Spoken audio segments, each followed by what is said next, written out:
So I've got these two objects joined into a single mesh, and I want to go in and edit them because the base should probably be a little bit higher there so that it actually connects with the monkey head a little bit better. So I want to edit that. So in order to do that, we can go into the edit mode by hitting tab, and then we just select a single face of the base portion of the mesh. And then we're just going to press L on the keyboard, and that's going to select all the linked faces on that object. And then we can just scale it up a little bit, and I think that's going to be a little bit better.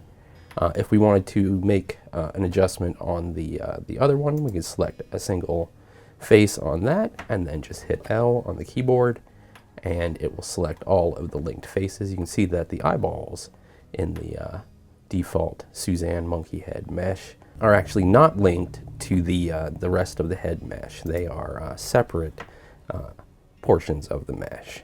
And so when you have multiple objects merged into a single mesh and you just want to go back and select just that original portion of the object, you can use this method to select all of the linked faces.